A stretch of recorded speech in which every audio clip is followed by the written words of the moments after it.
And so for this review, I'm going to do it on the game The Unfinished Swan, which originally my brother bought me this game off the PlayStation Store because it was free, and he knows I kind of like those weird create, paint, puzzle kind of games. And so he originally bought it for me saying, okay, have fun, and I ended up finishing it in 3 days, and I really, really love it. So with this game, it follows a little orphan boy named Monroe, whose mother was a painter but could never really finish any of her paintings, one of them being a swan. And she ended up tragically dying somehow. You really don't know how, she just did, and in the end he ended up getting her magical paintbrush. And the swan comes to life, and so it's his whole journey into the unfinished kingdom to try and find the swan. And he ends up meeting many people along the way, one of them being the king of the unfinished kingdom. And the whole thing is just told in like a kid's sort of like storybook, and you end up just slowly finding throughout all of the storybook pages, you end up finding the truth about Monroe and his mother. And I really love this game. It was really cleverly done, really artistically done very well. And for someone who really loves, like I said, those little puzzle kind of find it, but not really find it, but figuring out the right way to go and how to build and continue on the right way to go when things are falling apart or all this stuff. It was a really fun game for me. And I think it was a very smart move to tell the whole story through Monroe's eyes.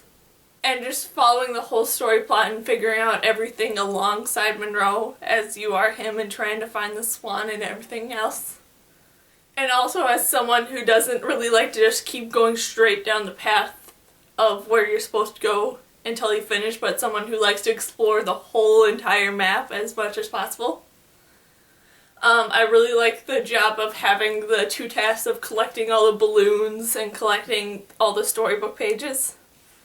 So it could take you a little bit off the trail, but not really with the storybook pages. The storybook pages kind of helped you to know that you were going the right way if you found the next storybook page.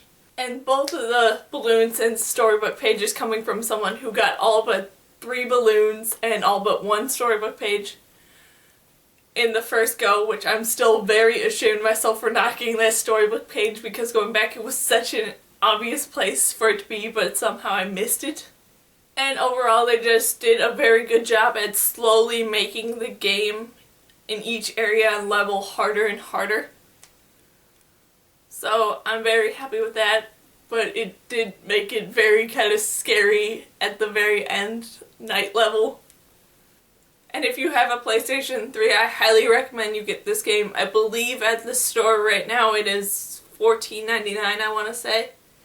But originally when I got it, it was for free because me and my brother are PlayStation Plus members. So I don't know what it will be at the time when you get it, but I highly recommend you do because it is a very good, what I like to call a brain-numbing game, where it's, if you've been playing like a really hard, difficult, kind of stressful game like Last of Us or Beyond Two Souls, it's a good game to just calm down and play and not really have to focus too much, but just enough. And that's my review on The Unfinished Swan. Now my question for you guys is, what video game system were you raised up on? Because it really bugs me that I know so many people that were raised up on Nintendo. Now don't get me wrong, I love Nintendo, I own all the handheld systems, but I was raised up on and am a devoted PlayStationer. And it's just so weird for me that so many people I know were raised up on playing Mario and Zelda on the 64. Well, I was raised playing Spyro and Tomb Raider and Oddworld. God bless Oddworld, you lovely little mutant alien sewage creature that we never figure out what you actually are, but we love you and join you on that lovely journey. So it's just so weird that I know so many people that were raised up on Nintendo, and I am a devoted PlayStationer. Out of all the systems I own, you could clearly see if you ever came to my house how much I love PlayStation, because it's the only systems that I actually own, all of them except for the PSP and Vista. So, what gaming system were you raised up on? Leave in the comments below. Also, in the comments below, leave anything you want to see me review, whether it's video games, movies, books, anything. Leave it in the comments below. Also, please subscribe to me, which is also below. And bye!